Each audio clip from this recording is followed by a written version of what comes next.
বন্ধুরা, আপনারা স্ক্রিনে যে রাস্তাটি দেখছেন এটা হচ্ছে হিমছড়ি রাস্তা।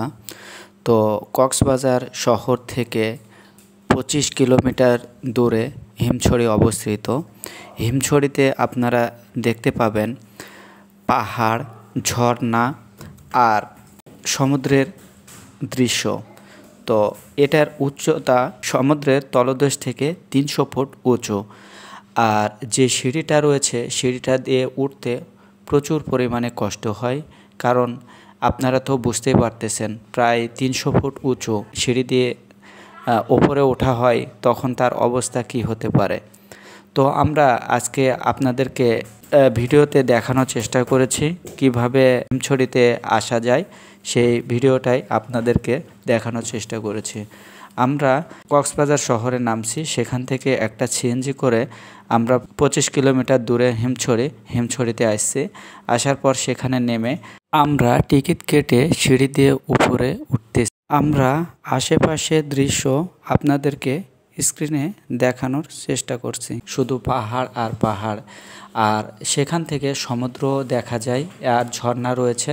আপনারা ভিডিও লাস্ট পর্যন্ত থাকবেন, থাকলে হয়তো বা আপনাদেরকে দৃশ্যগুলো আমরা দেখাতে পারবো। আমি আমার বাচ্চাকে সহ উপরে উঠতেছি, খুব কষ্ট হচ্ছে আমাদের। তারপরও এটা দেখার জন্য যেহেতু আসছি, এজন্যে আমরা অনেক কষ্ট হলো উপরে ওঠার চেষ্টা করতেছি। তো আপনারা অবশ্যই আমাদের সাথে থাকবেন।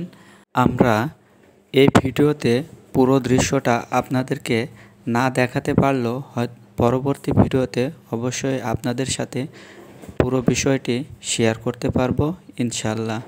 তো বন্ধুরা, বলতে বলতে আমরা সিঁড়ি দিয়ে প্রায় উপরে উঠেই পড়েছি। আপনারা স্ক্রিনে দেখতে পাচ্ছেন, আপনাদেরকে দেখানোর চেষ্টা করেছি চারিদিকের দৃশ্যগুলো। তো ভিডিওটা করতে অনেক কষ্ট হয়েছে যদিও, তারপরও আপনাদের কতটুকু ভালো লেগেছে জানি না। যদি বিন্দু পরিমাণ কারো ভালো লেগে থাকে অবশ্যই সেটি কমেন্ট বক্সে জানাবেন। আর আমি আপনাদেরকে পরবর্তী ভিডিওতে পুরো দৃশ্যটাই দেখাবো ইনশাল্লাহ। তো ততক্ষণ পর্যন্ত ভালো থাকবেন, সুস্থ থাকবেন। আল্লাহ হাফেজ। আসসালামু আলাইকুম।